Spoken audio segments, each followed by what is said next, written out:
Hello and welcome to part 5 of your Web of Natural Therapeutics tutorial series. In this segment we are going to focus on Europe through the period of the Enlightenment, industrialization, and the development of early scientific medicine, so from around 1700 to the mid-1900s. And we'll start with food and diet. So the staples of diet in Europe in the 18th century centered around bread and vegetables. And for the poor, there was little access to meat, fish, or dairy products in the cities because of the expense of those.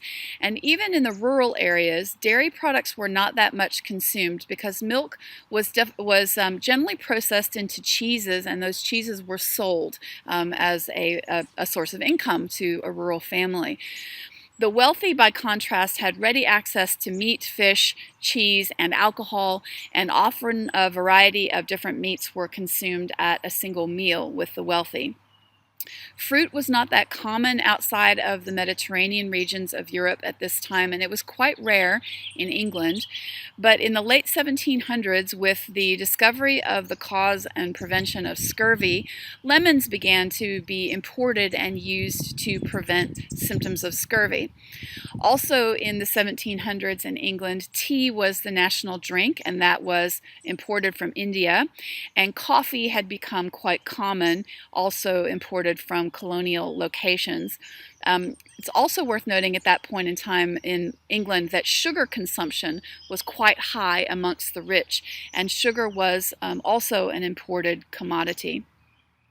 But perhaps the biggest story of diet change in Europe in the 18th century was the introduction of the potato as a staple of the diet. And that not only increased the availability of calories and certain nutrients into the diet, but it also supported a growing population. And it could be stored for long periods of time. It grew well in the European climate and soil conditions, and particularly northwest in Europe. Another interesting development in England in the 1700s was the excessive consumption of gin. And that had become very cheap to distill and sell during that time. And by the 1740s, the average Brit was consuming 6 gallons of gin per year. So this led to laws in the 1740s and 50s to restrict the consumption of gin because there was a destruction of the social fabric that was being attributed to this excessive drinking of the spirit.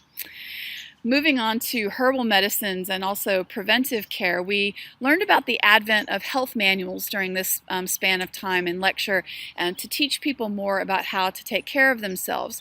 And as adjunctive to this, recipe books for cooking often also included recipes for herbal remedies, and handwritten herbal remedies were often passed from generation to generation.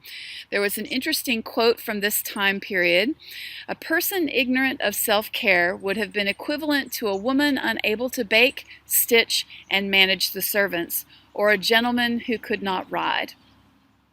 So we also know that in the later part of this period, drugs began to be manufactured as extracts from plants. And one of these drugs briefly mentioned in lecture was aspirin, and that originated as a similar chemical extracted from white willow bark. And certainly fever reducers and pain relievers were a big focus in the early days of commercial pharmacy. So we'll look a little deeper here at the history of aspirin.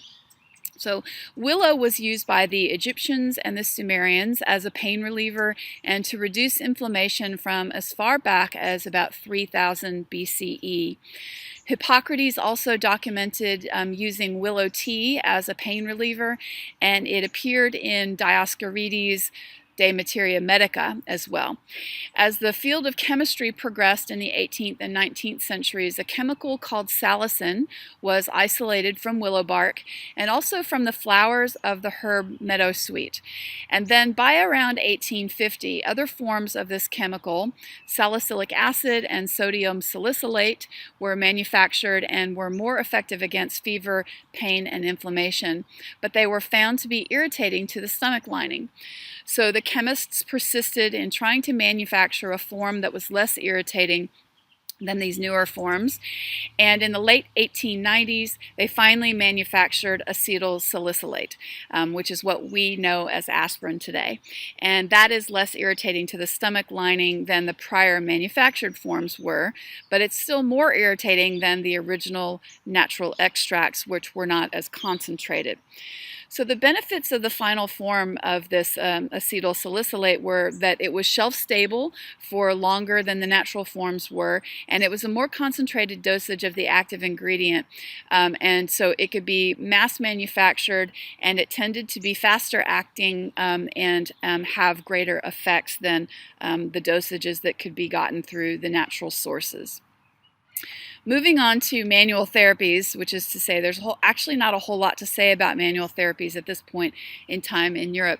They weren't used much at all during this time, despite them being very persistent in other cultures. But at risk of letting the cat out of the bag early, before we actually come to our lectures that are dedicated to the manual therapies in a couple of weeks, it merits a mention here that the roots of both Swedish massage and modern Western physiotherapy were laid down in the late 1700s and the early 1800s by a Swedish gymnast, Per Henrik Ling, who had rheumatism in his arm that was reportedly cured by a priest who had learned a form of medical massage in China.